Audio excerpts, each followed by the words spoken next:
જૂનાગઢના માળિયાહાટીના તાલુકાના પીખોર ગામે ભારે વરસાદ બાદ ગામનો મુખ્ય કોઝવે તણાઈ જતા પીખોરથી માંગરોળ સુધીનો વાહન વ્યવહાર સંપૂર્ણપણે ઠપ થઈ ગયો। આ કનેક્ટિવિટી તૂટવાથી ગામના 60થી વધુ ખેડૂતો સૌથી વધુ પ્રભાવિત થયા। પોતાના ખેતરો સુધી પહોંચવા માટે ખેડૂતો જીવના જોખમે પુલ નીચે પથ્થરો ગોઠવીને પસાર થવા મજબૂર બન્યા। સ્થાનિકોએ આ સમસ્યાના કાયમી ઉકેલ માટે તાત્કાલિક ધોરણે તંત્રને રસ્તા અને કોઝવેના રિપેરિંગની માંગ કરી છે। પાણીના હોવાથી બહુ વખતથી પાણી આવ્યું એટલે તૂટી ગયો છે।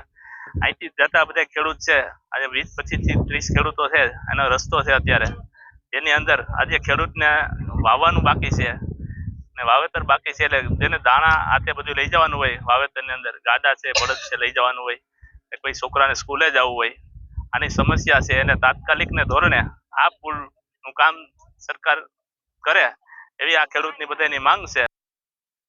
3 ગામનો રસ્તો છે, ભાટગામ, સુલતાનપુર, સિરોદર, માંગરોળ તાલુકાને આ રસ્તો જોઈન્ટ કરે છે, એટલે અહીંથી બધાને નીકળવાની કાયમી થાય છે। અને 60 ખેડૂત પીખોરના છે, એ સામે કાંઠે જમીન ધરાવે છે, એ અત્યારે એ લોકોને વાવણીનું વાવેતર કરવાને માટે જવાની કોઈ પણ રસ્તો રહ્યો નથી।